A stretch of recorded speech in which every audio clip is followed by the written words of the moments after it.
Anda comme on a makamno so bizarre parce que ça c'est le moment maintenant où gloire ya diable et qui tisco nandao. Donc ba boîte zo kaita nango ba voiture zo leka nyoso zali ko sali makata ndao. Et on a kata ndao kuna biso matifani kimia zala raté. Ceux qui jeune fille ana ki mbangisa bika ki zaki parce que bofrande banda ko sala to ba azaki moi apesa ka bofrande tout ça ba ki mbangisa apesa offrande sans calcul. Mais au moins que pasteur OK na côté faux. Et alors bana nzambe o bazali kolanda ngai moi message ya koloba ezali ke bana ndako o moni babani kokoma bikoma koma ke ba même si na kati ya temple ya nzambe matifani za église ebele na kati ya église o mona temple ezali nde na église moko na kati ana limité ya pasteur moko boye asala na temple na kati église pas na yo affaire kimbangiste ya témoignage à frère baby et ça li débat basus ba bengio faux pasteur est-ce que opina za pasteur c'est un accident na muta mona sata na fasi boye différence au bang ezali ba père abongo et lorsque ko mona siko satan na lolengi na monile na gloire o ya nzambe na banga ni ilo côté on na banga ka makomi na esile. Mais frère baby to le bavena na posode et loko ni yo mozo mona bien sûr pasteur assemblée ninga na yaki liboma na biki tout ça va trouble na ce que mais lo ni yo motango fanda obondi la nzambe nzambe bukanga ne loko nkanda papier po na boyo ko kata mena neti loko na papier zo ma ke ko le fa buka yo na papier. Amen. Iloko etikali yango wana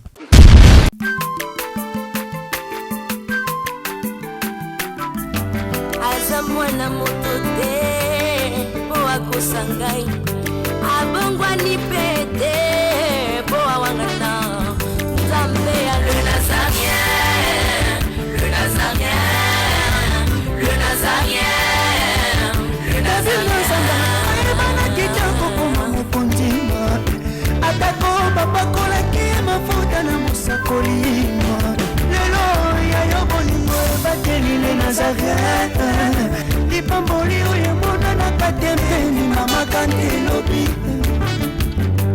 kolabye mapapu masope mafuta tokokesikana longo na nzambe oyo babenga na makomi Jésus. Shalom, shalom chez vous, bien-aimés dans les Seigneurs, très chers fidèles téléspectateurs, vous tous qui êtes coachés, branchés, placés sur nazareantv.com, hein, site. Yabiso, yabino, yabiso nyonso tout Rolanda, émission, témoignage, bisika bat pamon lopo konanzambe, ba expérimenter maramna moyeni satan. Ba beta misu pai paitin, bazongela la princesse de l'Éternel, la humble servante de Dieu, la présidente du Parlement céleste. Député quoi. Ah, vraiment, on a émission Mokola Lelo, Tokoba, on a émission nos témoignages. Tous on a notre frère Baby. Notre frère Baby. Pour que tout le monde soit on est avec des preuves à l'appui. Donc, no comment. Mais avant, topé sa frère Baby, bonjour. Topé santé, na malam. Topé sa paix pasteur Timothée, parce qu'à Tamboli, moi, Tamboli, na pasteur Timothée. Tout na ce bazar malam. Na régie. Parce que de tout cœur, sincère félicitations. Na bandeko nyon soto bazo lobele la clip au trône. Vraiment, na ebité ni na kopé sabino kasi nzamba lola apambola bino. Pour niveau ba pelle les oya ya ba production. Non. Vraiment, j'ai dit des big salutations, ba remerciements na évangéliste aux anapoto zala na Kinshasa. Vraiment ba félicitations bo sam samo kitoko.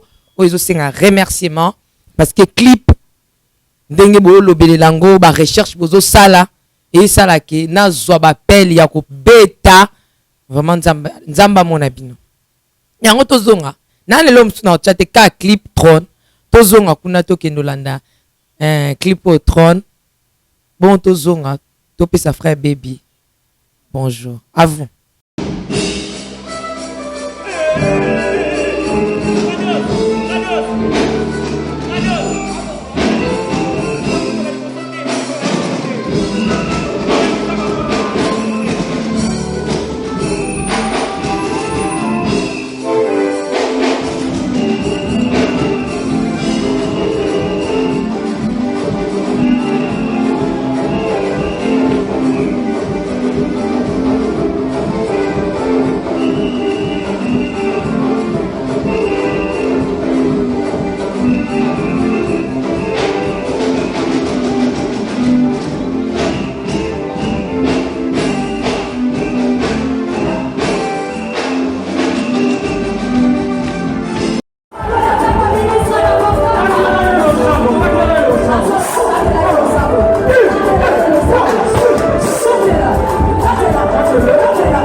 bande komona makambo nyonso bizarre parce que ça nga na lali c'est le moment maintenant gloire ya diable ekiti siko na ndako donc ba boîte ozokaitisa nango ba voiture ezoleka nyonso ezali kosalema na kati ya ndako elo na kati ya ndako na biso matifani kimia ezalaka te elo kimia so ezali te nga mpa na nga na nomo nango malamu na ofana na nga na koya na nga babengi ngai o frère yaka kuna leki no Fredi Abela bande ko wala na biso bamona petit frère na ngai azamo molai koleka nga parce que beta bale donc leki na mbala Abela ela ko kende boy osimeni Obela pese ki se mo ki na pese boy na sunduli après quelque temps maladie zo ça toujours nini ko continuer jusqu'à ce que mon commissaire que beta bale so ka simbaka pelo ko na nga moko boy non ka babengi nga na biloko batia biso yo nini no tiki biloko na petit frère na yo asima bien en tout cas na tiki kuna ndako mutu mo te pe na tiki surveillance mo te ya contrôle tout le monde bien c'est pour cela que tembo la bongo zelo muloko mona alors petit frère na nga ko zonga akoya o mona epe awa likolone e yaki kubukana et le temps likolo bukana ki ko même makambo ebele tinga imoko na yo susu ko zonga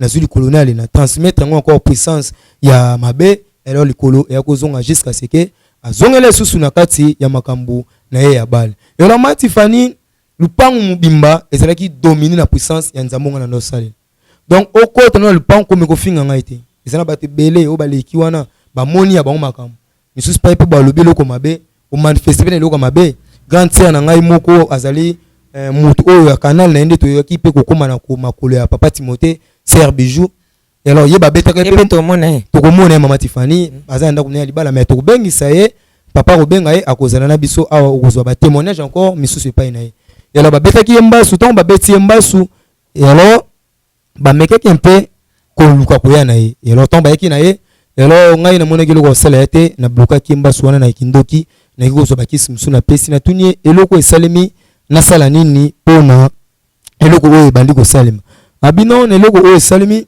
toza na eloko oyo biso tokoki koloba te bebi yo sala oyo omoni et alors nayaki kozwa flèche wana na bendaki yango nayaki kozongisa yango sika ezo ezalaki et alors papa kende kokwea na nsima ya mokongo ya mwana mwasi wana apolaka awa nyonso kopolapolaki ti lelo atikala pe na défaut et alors bana nzambe oyo bazali kolanda ngai mwa message ya koloba ezali keba na ndako oyo omoni babani kokoma bikomakoma keba même si na kati ya temple ya nzambe matifani eza baeglise ebele na kati ya église omona temple ezali nde na yebi église moko na kati ana limité ya pasteur moko boye asala na temple na kati ya église mais bana nzambe bazali komona yango bazali ko comprendre bamoni ke non ezali dessin oyo nzambe maele ya nzambe epesa bato ya mokili ke bato ba dessiner bongo ok temple munene oyo yata na kati ya église ya nzambe.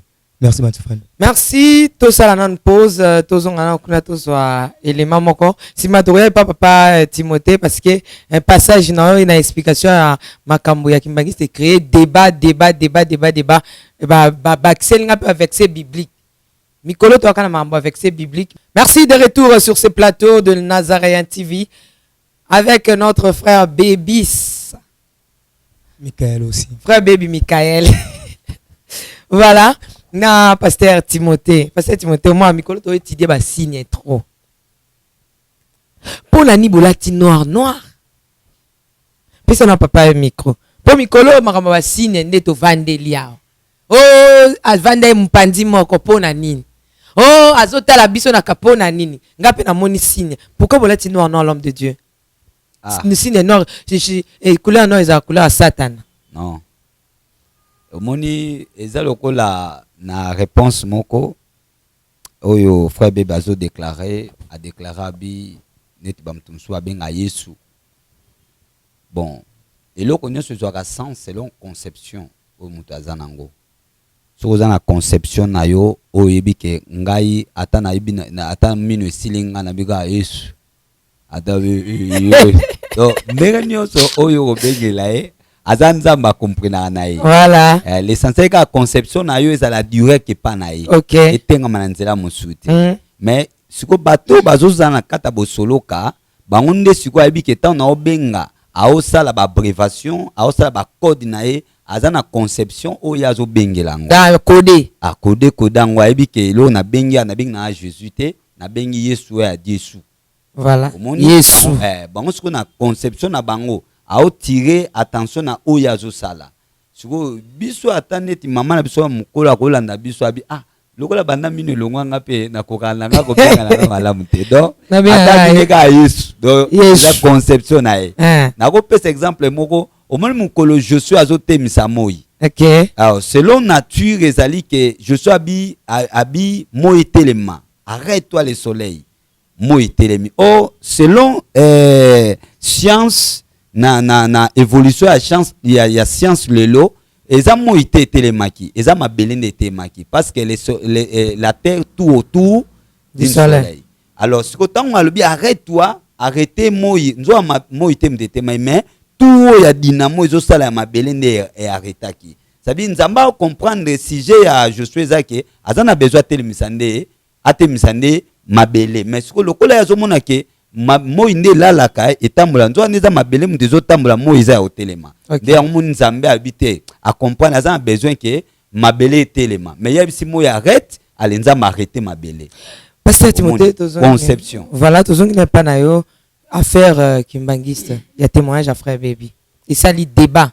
Basu soit bengio faux pasteur. Est-ce que opena za pasteur? O penza yebi atali lo banzambe te. Ba avec ça ko créer kutu ya luka. Mais tika to tuna yo olingo lo ba pasteur. Et ça le passe. Na te. C'est tout qui est bien. Ezali yo te. Eza question ba tuna ki. Lenga la tuna o certes fana zo ça on a lenga ba. Et aka obino botu. Yo zo sa musana yo. Voilà. Vraiment il faut question qui ne bongo na nyonso et puis perception nzela koloba. Mais est-ce que biki ezaka na kombo moko ko biki perception ya kombo Yesu Masia? Amen. Ezali nango na offrande te. Oui. Yo tel c'est qui soki mbalana soki jeune fille ana kimbangisa bika kezaki parce que bofrande banda ko sala to ba azaki mtu apesa bofrande tout ça ba kimbangisa apesa offrande sans calcul mais au moins que pasteur OK na côté pour biso nyonso to bikisami na mapipi ya kolo Yesu Masia kombo mususu te atopesi offrande non moi te mutapesi offrande pas kufina. Amen. Maman merci nakoyi koloba. Oui loba. Amen. Bande ko ba na biso vraiment nzamba pambola bino ndenge pe bato balobi ke tokobika na kana komo ya Yesu mais il faut que sa détermination y a le nom de Jésus. Pourquoi Jésus il a pris le nom de Jésus et pourquoi Yesu akita abotami et puis akufi. Nakopesa yo exemple moko Yesu ba monaye na benga prophète ba benga magicien ba benga marabout ba benga nyonso o tozali.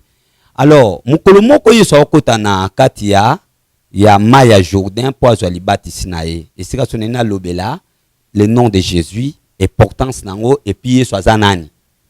Alors tant azokota ezana mwana nganga nzambe moko ali na kati ya mai o ane opesa libatisi comme Jean Baptiste nalinga babenge Yohani Mubatisi. Siko tangu azobatisa batu nyonso amona bango abatu ba okota obatisa bango ba ozwa libatisi. Mais tangu Jésus l'homme de Galilée onga na bengaka de Nazareth akoti na mai et bien lubi ke misu na efungwami amoni lisumu tuté amoni mwana mpate brebis même à gagner. Voici l'agneau de Dieu. Tant à gagner l'agneau de Dieu, ça veut dire que na kata Jourdain o yazala ki ko batisa batu mokoloba na Israël babimi bazo kende na vers Cana so tant ba komi na kati ya Jourdain il faut Jourdain kabwana ba sacrificateur bilobi ke nzamba bi ba sacrificateur ba mema sanduku ya mibeko na mapeka tant ba cheka ka makolo na mai e mai kabwana bana Israël ba nyokata ndenge tant Moïse abetaka mer rouge nzete tant bakati sikoyo bana Israël basili nzamba ebisi Josué alobi na kati ya mai kamata 12 pierres sala itumbelo cha 12 pierres ale bolongwa bokende autant batie 12 pierres ça veut dire basali hôtel ya sacrifice il faut sacrifier ya le l'air de sacrifice et kokisa minante. Pourquoi tolbaka l'Ancien Testament ou bien ezali ombre des choses à venir. Ça veut dire nzamba tia ki prophétie moko ke na kate tumbeli oyo il faut nganga nzambe moko aya otumambeka membeke ezala kite. Alors je suis accueilli. So esengi na tango mwana nganga nzamba ko ya sacrificateur Jean-Baptiste il faut ya ko tumambeke sika wana aya opeso fan. So esengi ke tango atali amoni oyo azoya agneau de Dieu. Ça veut dire même Judas nga lobaka mema ngambo pamba.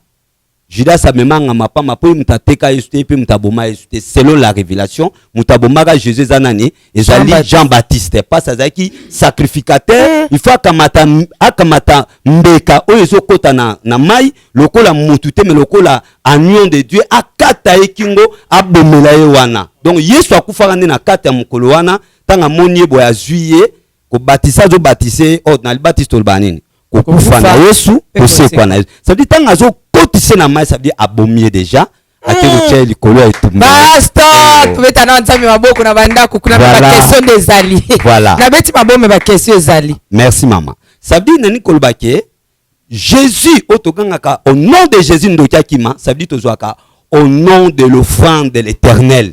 Ça veut dire Yesu azali likabo, azali mbeka oyo tata pesa. Siko tango tolbaka au nom de Jésus ayakande mbeka wana oyo babengi l'agneau de Dieu. Tanga se présentaka nganga kwa ote masute, ndokia kwa ote masute, il faut lâcher via moto atikae akende. Ça veut dire Jésus c'est l'offrande.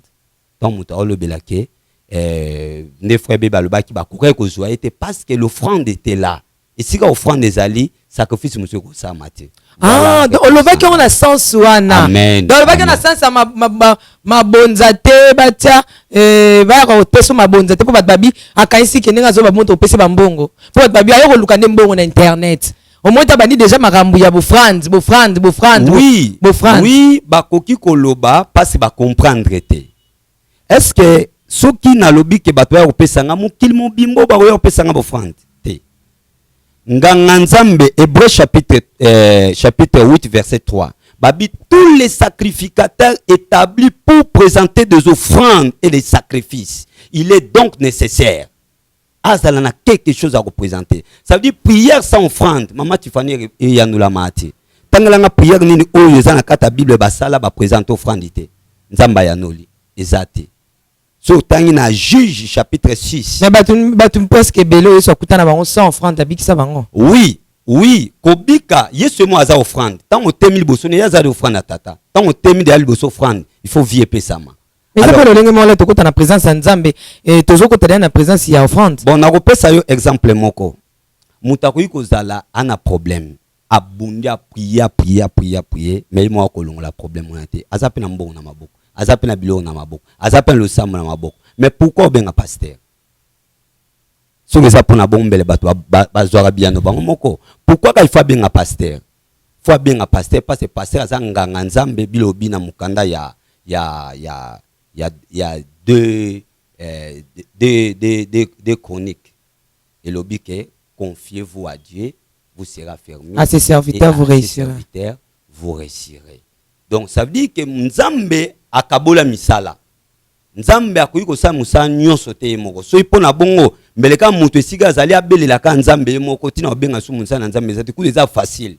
Bato ba usenga mama Tiffany pasteur Timothée Falo beso clair liboso ya caméra. Est-ce que église kimbangiste eza ya Nzambe? Na lia bakiti na ba mesa. Ah. Atanya ukondoko. Na mona yo. Na chayo na mwamba. La minito na kata bena katikata saki ya fufu. Oui, alors est-ce que tu bonjour. Boni. Et l'autre côté, et puis qu'il y a mon bureau à travailler tes micros. Donc dès que tu as un épisode galère na niveau 0. Tout ça là boy. Moi il nazana mbongo vraiment mingité. Mais nazo tchela bino moi mutio nazana ngo na agence mongo boy Nazareta. Sarita c'est du sérieux. Oh. Maman, comment est bon donc yo pesa au fouti mbongo kuna partir à poto biso to ya to jibilo. Na bengi ya Scotty. Agence moi ifungami comme na Nazareth. Na kufie. Agence lisusu. Donc ça sou mulongo kuna. Pendant cela sou. Kuna eza mamba mulongo te. Yesi ya fouti mbongo kuna partir à poto biso tozo ke ko récupérer biloko oli. Ah tika boyeko. Yeso mona makama bongo na monte. Bat papa si mbongo kuna biloko ke récupérer biloko oli na agence. Ezalaka. Mais moi bandi. Maman, dès qu'il a yebisi ngai, mais na limité, na lingi na mona ki mona beso, poli kamba boye, na monde na ne salamate. Maman, yebisa ngai. Ba pesi mbongo kuna, biso to récupérer biloko kolia awa. Ya solo boutique Nazareta, ezali boutique où ezali à distribution ya ba produits alimentaires. Ah! tosali mpo tosunga bandeko oyo même baoyo baza na peu de ressources comme nga boyete bandeko nango baza na niveau ya Kinshasa même avec un petit rien. Donc à partir à 10 $, 15 $. Donc soki ozana na mbongo te ndeko no na poto kosunga yo aozwika biloko kolia. Mama Nazareta nzamba pambola ye bakise mikolo ebele awa na se na mokili. Ebongo awa tozawa po toyeba adresse awa. La boutique Nazareta eza esika ya kobunga te. Toza sur avenue Monkoto numéro 1 direction Elengesa. Face à face na église catholique Saint-Vincent. Direction Elengesa Monkoto numéro 1 en face de l'église catholique Saint-Vincent d'école. Bon numéro de téléphone, vous en avez déjà, vous en avez on a 3 numéros pour Paris, vous en avez un numéro pour la Suisse, vous en avez un numéro pour la Suède. Non. Nazareta. Nous allons la Congo Sili. Julia, nous allons kangisa kia fufu. Ya modé, yo bandika na fufu. Oui, pour la Nazareta, dans le système Mbimbi, dans Bongo Shingo. Bon, ok. Vous allez sérieux. Ça, c'est du sérieux.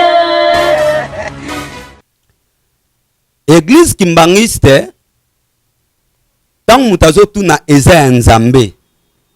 Bilobi bakoyeba nzete na mbuma na yango. Tozaki na likamba témoignage. Ngana kene ko décoder clé oyo. Yo po décodaka.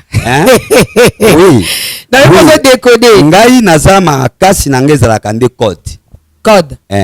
Po décodaka. Na décoda. So bébé azo pesa ba code, ça veut dire que ngamu na kochaki ye na ba code. Atikala na ba code parce que Yesu ne kolo ba code. Nzambe kolo ba code. Voilà, atanga. Bible mobimbezaka ba code na ba code.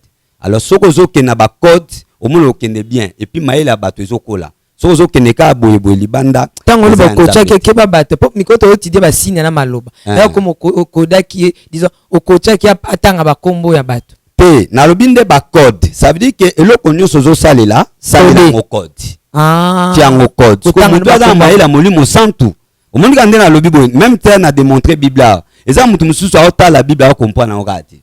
Mais ça, mutu musuto na komi wana azalaka de na message wana mazwa réponse te de PC réponse à décoder mbala moko. Donc il peut se lenga bible, il peut se lenga bonzambe. Ah, tu peux lengi. Et lenga bonzambe, sika bana kita gagner alléluia. Gloire à Dieu. Gloire à Dieu. Le sabbat. Et le sabbat langue ma révélation. Ndenge pasteur na États-Unis na boyo yotanga komona alobisa ngalang.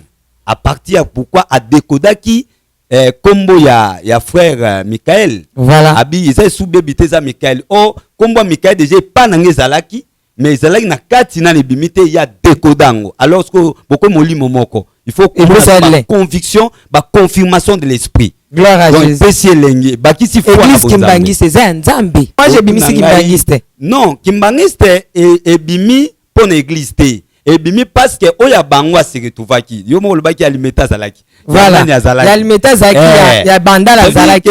Bango nyonso bakendeki. Mais lokola bakende lingo bate bazaki ya nzambe te. Bazalaki ya nzambe mais na kati na bango bonzambe nezalaki te. Ba église de réveil. Église de réveil bonzambe. Bonzambe qui signifie que misala ya bonzambe. OK. Parce que eloko nyonso no bayike na kati ya bonzambe ezwaka rôle. Offrande yango esalaka rôle ya sali. Ce que offrande ezate rôle. Offrande ya kapembongo te un sacrifice. Bon, sacrifice eza ebele. Voilà. Normalement de to sa offrande lelo, so to lobi pena to landela offrande. Offrande ezalaka il faut ya na ntaba, ou ya na ngombe selon likambo yo sali. Ndenge nzamba sa na Bible. So osali likambo be babi faut opesa ngombe. So osali likambo bo il faut ya na ntaba. So osali libuko faut ya na mwana meme. So osali likambo bo babi na plus ba pauvre nde bakoki ko ya na deux pigeons. Omoni donc wana offrande suka o nzamba pesi pona babola parce que mobola pe il faut cha offrande. Donc offrande na ye Bible lobi na mukanda ya Lévitique. Ancien Testament. Akoyana Ancien Testament izalaka tala bato balobaka o nzambe Ancien Testament nzambe Nouveau Testament nzamba sika zate so lobi nzamba sika c'est wana faut dire aye lelo nzamba sika obotama c'est pour Ancien Testament déjà réponse dans le Nouveau Testament c'est wana to bois ayi bien c'est ça na Nouveau Testament maman Bible to lobaki ana yo Ancien Testament ezali ombre des choses à venir. Ça veut dire elila makamezo ça veut dire bato faut pas imiter oyo ezali na kati ya nini ancien testament eloko nini ya mabe eza na kati saint testament bato bakimaka eza te nyonso eza kuna yango nde toyimite bapunition nde baloi eza kuna do ya makasi biso atoye na biso na pardon du péché na nouveau testament ya bato babwaka yango balingaka grâce batunaki yesu loi tolingi yango te batuni yesu mpona mibeko abi naye koabolir te naye koaccomplir ça veut dire naye koboma te mais naye kokokisa. Ça veut dire que Jésus, il a mis à rassembler les blocs belé. Loi mobimba sang soka na bilo mi balé, linga moninga lokola, omi linga kapé linga kulunzambe na yo. OK. Alors so na linga mama Tiffany, yango to vandela. Est-ce na ko kosoma kama lukuta? Te va passer pe ba comment kose. Kasi yango na lobité, loi lobi boye, linga moninga loko omi linga, muto alingi opende a solo. Wa linga ka Yesu, wa linga ami linga ka. Pe alingi est-ce ko kosoma kama lukuta? Si vous avez mama lukuta c'est alinga kayote. Voilà. Alors, si vous avez lingio mama Tiffany, a kosolo mama lukuta te. Bon, ce qui muta linga ko est-ce que le poison? A ko le poison te? A ko kangiso pete. A ko kangiso pete. A ko porte plein na demi te. A ko sala ngote parce que bolingo eza ko couvrir makamunionso. Bolingo e patientaka. Ato zangi muta o patienteka ipana yo parce que ebike tango ezala katoliaka tango eza pete tikatoza ata pe ningi makambo ekomi eza bato musupe babi kuna ekomi boye natika na kima nanga abi kimle mpe papam yo po comprendre que te muto na zakane akimi ça dit akoki mote na tanga pas soki bolingo esa nini ezali donc ça dit Yesu a comblé makambo ebele oyo mibeko nyonso elobi na ba principe na ba recommandation o Bible pesa patika ya bolingo azuka mama nyonso atali mibeko elobi aka so mutaza bolingo osabo ete so mutaza bolingo yiba te so mutaza bolingo oteka ndeko na ete so mutaza bolingo akosela mutu ka bolingo yango azuka ka bolingo so olingi muninga isili pe alobi ke linga si okolo nzambe no na makasi na yo mobimba na Bible tokuta na homme riche nde toloba makambo boy yekutu Yesu amemi au-delà peut-être mutu nzambe asingo franda boy mais Yesu amemi au-delà bike atuni yabi na sala nini pona kota bokonza likolo kolo atali abi o sala nini poko kota bokonza likolo abi problème ezate zwaka bozio oza nango nyonso tekango pesa babola mtatala nazwa bozio nyonso Yesu kuta senyete ko o pesa ndamu te abi zwa ndamu tabi zwa tout ça veut dire tira na rien teka kabona babola mutatali ba so na teki na osuka ngako babola bako babasi jamais tika la bendala mwana akimi akei libela bino lobike parce que azalaki na bozui mingi Yesu pazongi abisu eza pasi mozui akota na bokonza likolo po ezali lokola chamo ozotie na likusu ya tonga ça dit que pona nini motema na biso ekomaka musika na nzambe akoza bozui ngana nakoyebisa mama Tiffany ngai namona ke loko eleka amune na nzambe te et puis nzambe tanto bato pesi nzambe motema to pesa nzambe motema te nzambe azwa motema te mais nzambe azwa biloko eza na kata nini ya motema ya mutu parce que motema elinga ko libérer te motema elinga ko pesa te motema elinga kaka ya bénéficier mais mutu mususu a bénéficier te motema eza compliqué. Siko nzambe tanto bake nzambe na pesio mutema nanga est-ce que tala pena bien nzambe zo mutema na yo awa tozawana na suki na ngai na nikolo baboye nzambe azwaka mutema te mais nzambe azwaka oyo eza na kata mutema ça veut dire biki micro na yo eza loko mutema ne sombaki so nzambe abina za nango besoin lelo pesa nga micro oyo mutatali micro za kito na sumoka lelo te mwana pesa ngo eza te fuka eza ka moko nzambe za nango besoin ça veut dire nzambe za na besoin biloko eza ko kuté biso na mutema. Libère-toi et tu verras qu'est-ce que Dieu est capable d'agir. Na lobite que pour batba lobate passer Timotabi pour batba non. Moi je suis béni par Dieu, par la parole, par la puissance. Mais mutunyo se sika zo sambela nzambe ayeba que Dieu a besoin de quelque chose et pas na. Moni lo ne somala mama ba bilobi o ndima na se ndima pe likolo. So misa mala mwezali ndima yango. Ngai moni biso wa pasteur bato akompona te. Ozana ngolu ya nzambe. Mais ngolo ko bimate parce qu'il n'y a pas de moyens. Mukolo tela nga ba caméra boy sika nso na okende. Ma Tiffany. Au moins ba caméra ba sa nguya. Embo. Toi la séminaire, yela nga ba caméra. Mukolo mona ke malade okola linga zong salelo ezonga lelo te. A linga zong sangote. Ko linga yo ka soni te. Ko lo za ka soki, au moins ba blo musu kemwe matandeni. Ça dit que yana tozo benga onction ya foule yali. onction permanent pesali bonction mi omona na ba campagne salamaka wala onction full yeso a obligé à moni caméra mama fane ye yeso amona pe caméra wala nguya te mais yeso au sala pour ayo sa commune sonité voilà parce que onction permanent et dépend de neto kutana frère baby caméra ezate loko ezate bonde so mulimo bima kola boya oyebi na ko confirmer na Bible parce que na auto méditant on peut attendre comment na qui se Zaché oyebi que yeso akota ndako a Zaché loko ezaki na onction ya ndako oyebi asala miracle te mais bato to akutana na bango na onction ya full na bala asilana na bango parce que sango ekokende amen la peut-être na yesu maboko parce que na méditant na pamboli nzambe vraiment omi na bandako yesu akota na bandako amen esila na kala onction ya ndako asala lo so parole mama okele musika okele musika vraiment. C'est juste l'onction de Dieu. Voilà, tous on a le sous na régie pour que tous on ait la frère baby Michael. Et le gars peut Michael. Michael te mais Michael. Ange teti. Yanzam, yabomoy. Amen. Miko pardon Zana. Miko papa s'il vous plaît. Ange nani? Ange moko terrible. Non, akitara. Comment on est Michael? Michael, akitara non ordonnance ba PC. En haut camarade. Quand il sait que nous ça la bon. Tant on quitte. So ba avec destruction, détruit. So ba qui enlever. Protéger. Et c'est lui. Michael. C'est pour ce moni témoignage. Obitango le fond appelle Miss Makasi frère. Baby non étudier nuance. Na lobaki na yo. Bango ba Deus azana façon. Il y a un moment d'abord qui n'a façon de faire faire bébé na santine. Et là qu'on changer. Lorsque le Saint-Esprit a banni coco tanga na nzela ya fermissement na il faut na bano rozala déjà taille na biloko mususu. On va nous comprendre que fur et à mesure to bano rozala parce que Jésus-Christ na zongité un jour mon appelle comme sous na yebwe na banni ko parler c'est la parole de Dieu ko te apé ba na nzela. C'est pas verset bébé. C'est pas verset biblique. C'est par là maintenant, nous sommes maintenant assis avec le Saint-Esprit. Eh frère, baby, vous êtes dendala. Frère, baby.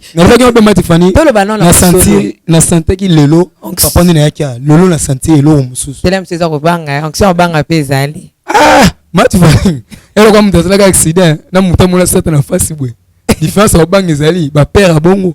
Et lorsque ko mona siko Satan, na lulengi na monile, na gloire o ya Nzambe. Na banga ni. Elo côté. On a bangara ma commune ici. Mais frère baby, tout le baby n'a pas posé. Et l'eau qu'on y a mozo mona bien sûr, pasteur assemblé linga, na yaki liboma, na biki, tout ça va troubler na ce qui. Mais l'eau nous y a monté en fanda, au bon de la nzambe nzambe bukanga ne loko, nzambe bukanga ne loko. Et l'eau qu'on a longwete, hein na katina, kota vraiment na katina mo, ota ke loko fonzamba sunganga e longwa e kinde. Mati fana mo question tuniza question mo mala, mo ni na katina bonzambe. Ezala mutu moko ta koloba yamba ya Nzambe pe nyonso ekweya. Ezala sosi na babiloko mususu za kati na bonzambe ninga na yebeli Nzambe na ninga Nzambe azali kotambusa ngai.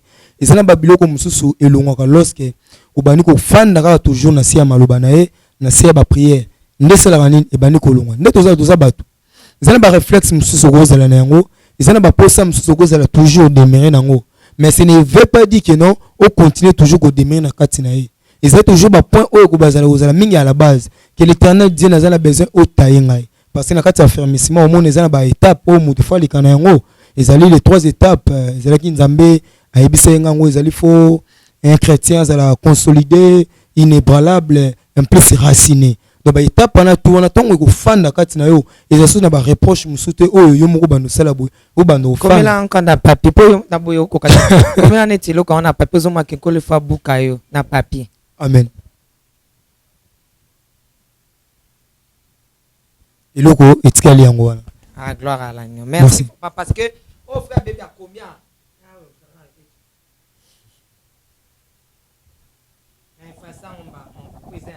Na façon po eza ngate alobi pena sincère et loko pena frère bébé a commis. Bomoni na façon i kombo lingo mona. C'est Matifani. Comment ni frère bébé a comment qui azaki sincère mais na effacé yango alobi pe andis que loko etika linkolo abuka ye na yango ah frère bébé nkola pambolo obi que chrétien so comment on banganga ba passer bébé ba vanda ka so ka comment o tazo banga netinga na ositango Mati Faneza mabe, c'est pour ça moi toujours to loba. Là au commis loko. Ah non, et puis singa la poso là. Vraiment au bongwani ya solo. Nzambe azali Nzambe auto sa ba blague. Mati Faneza moni eloko tozo tanga ba kombo ya bato meto beta ba code. Soko moni soki lelo bitumbe komi kolanda biso. Si réellement que ngai frère Michael nazali kokosila bango. Tous les quand même si le prophète Baal alekaki na prophète Eli. Bango basani. Pendant okaki déjà même so babiki non. Pasteur Timothée bakubwa kile maladie. Frère Michael akokufa. Tout ça balobaki. Et alors ceux qui peuvent balobaki non kokufa. Ngako na sepela ko so ba mata bango ba mata so ba kina éternance. Moment yango ba ken. Mais pour na biso to lobaki batika biso to continuer d'abord mission ya Nzambe. Vraiment sans vous mentir peuple de Dieu et loko frère bébé a komiango. Même ata yo mto ozo finga e. O komali sumo ya yo boite. O komango te. O mona ka ya baningo bimisa o tala ka ba ya baninga de okoma. OK nous ça ba recherche. Mais comme on a vraiment muto a uto bongo la motema ka mikolo na sincérité komi lisumo Nzambe et sengela a kangola e na sama kolone ngazo deméré. Vraiment frère bébé que le Seigneur te bénisse. Et biloko ba pasteur ba wangana. Ba évangéliste ba wangana. Makasi. Ozo ato wangani Mati Fani.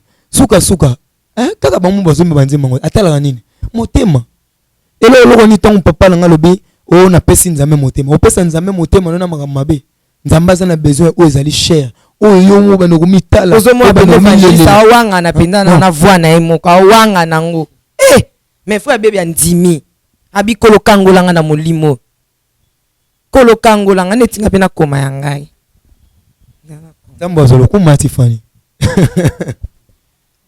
C'est ça ne ba chrétien malom papa. Yo pe koma yo to komi na tango to tana ba sini na mta koma o ya yi. Nga na koma yanga. Na opesa pasteur pe. Pasteur yanga yango. Nzamba kangola nga nango. Pesa na pasteur nzamba kangola ngai. Oh Jésus. Merci maman, Dieu te bénisse. Au moni so to komi na sincérité na mokili. Eza malamu. Toza na besoin ya kobika. Pesa na pena koma. Voilà. Muna mtu koma yo kotela ya mninga te. Ele ke pepe ba pasteur bazana sima caméra kuna. Ale yo pe koma yo to yeba nzamba kangolo na nini. Aux évangélistes, aux prophètes apa. Pasteur. C'est toi face à mninga mona ya mtu te. Koma yo et puis ça papier ça bakombo. Merci. Nous sommes arrivés à la fin de cette émission. C'était juste la première partie. Mais to komi makamba solo awa. Muna mta komi zana effacer na like. Mwa mso kaseke. Mun to komi yango. To komi o ya frère baby ya frère baby ya munene. Ya frère baby ya ngai ya pasteur. Siko yo pe koma yo tala ka ba recherche que luka na ba Google na ba imo OK luka ba ya batu luka ya yo pe ya ko bisa biso pe ngai yango ko la kangola ngai. Amen. Que le Seigneur nous bénisse tous ngana na régie na musibu koma pe ya yo koma lisumu Nzamba kangolo nango po muta olongola ngala kindoki akolongola ngala na mulimo mabe eza mutu te c'est l'agneau qui ôte les péchés. Soki ngala zanango ce n'est pas toi, c'est Dieu qui va m'enlever. Yanga la komi yangai kola kangola ngalango yeka ni mukangol koma ya yo tika yanga koma ya yo. Que le Seigneur vous bénisse. Alek yakala pesa biso na trône nasa posa na bina mukie régie à vous. Donc wa milele mungwa bana. Donc c'est-à-dire donc ya ko lobela zate parce que je sens en moi bon Nzambe na kati ya nzembo elo mobo donc oyo pesa vacuum ata oboyi koningana oboyi kosambela oboyi kaposa kosambe ozomona mutu azosambela azobini Nzambe azopesa olusi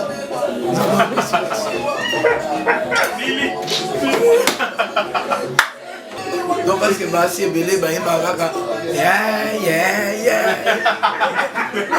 pour valoriser ya biso rythme oyo ato boyi na yo kosambela te ntango ekoyoka kosambela ozalaki na problème okozwa solution donc oza malade ntango okoyoka kaka malade ekosila donc biso nyonso bisika tozali ntango okoyoka album oyo eza na message moko nakoloba ke eza album moko ya classe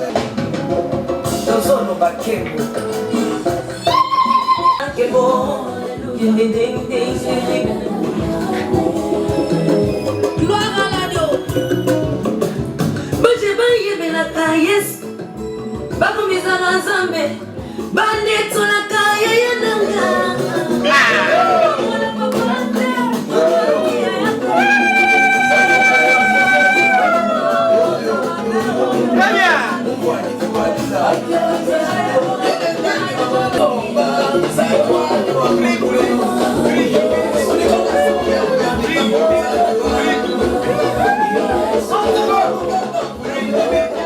Bien-aimés dans le Seigneur, le son des cloches vient de sonner pour éclairer le monde à l'intérêt des saluts des âmes. Hey, hey, hey.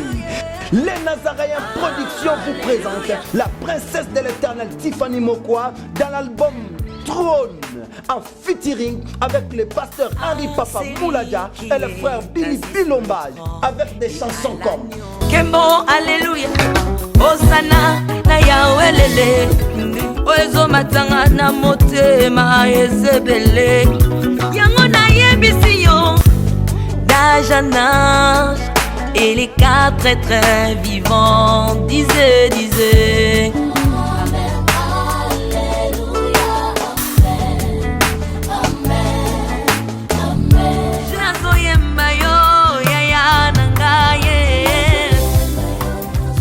Yozali Isolo nanga ya tango pasi ya Procurez-vous massivement de cette œuvre à travers les plateformes de vente et de téléchargement telles que Les Nazaréens TV, Amazon, iTunes, YouTube et autres. Hey, hey, hey. Les DVD et les CD sont déjà disponibles. L'album trône toujours en marche. Déjà en France, appelez-nous au plus 33 65 93 16 781. Mamae, bateau-toi France, ce n'est pas encore fini. Comme je le disais, contactez-nous au plus 33 65 93 16 781. Une seule adresse. Au numéro 112 de l'avenue Songololo, croisement Prince Kassavubu, dans la commune de Kinshasa. Que El Shaddai vous bénisse. Shalom peuple de Dieu, que la paix de notre Seigneur Jésus nous comble, parce que tous nous avons besoin de la bénédiction de l'Éternel. C'est la sœur Tiffany Mokwa, la princesse de l'Éternel, la présidente du Parlement céleste, députée Kwanabanda Kunabino. En tout cas, la Bible nous dit, vous connaîtrez la vérité et la vérité vous affranchira.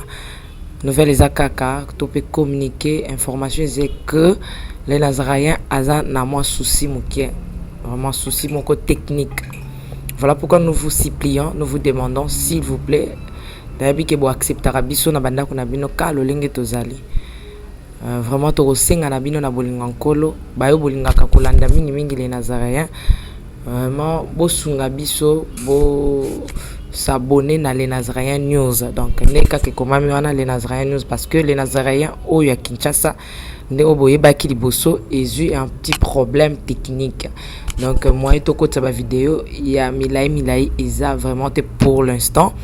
Donc, voilà pourquoi na bolinga musalo tozala nango tosala libino les Nazaréens News. Dans les Nazaréens News nde ya bino les Nazaréens News les aka les Nazaréens donc ndakwa les Nazaréens famille les Nazaréens toujours mais news obetika les Nazaréens News ndenge ba komi wana o cliquer na place ba komi s'abonner au s'abonner massivement donc il faut s'abonner ou puis moninga s'abonner ou puis de quoi s'abonner donc vous s'abonner massivement s'il vous plaît bible ngakolo bible ngala sœur Tiffany bible ngala princesse de l'Éternel je vous aime beaucoup de l'amour de Christ. Donc, je disais tantôt que les Nazaréens ont un petit problème technique. Voilà pourquoi nous vous supplions de s'abonner sur les Nazaréens News. Ces derniers temps, nous utilisons beaucoup plus les Nazaréens News parce que les Nazaréens Kinshasa a un petit souci, un petit problème technique.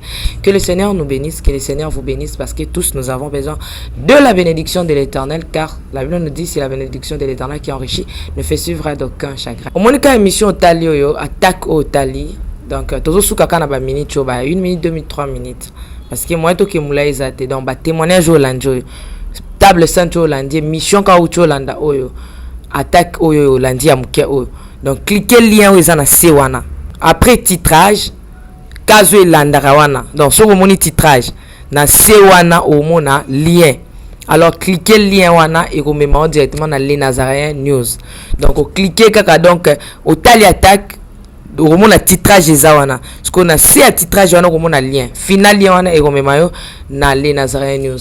Quant à moi, je suis rempli, je suis comblé de joie pour beaucoup s'abonner et belé ciao.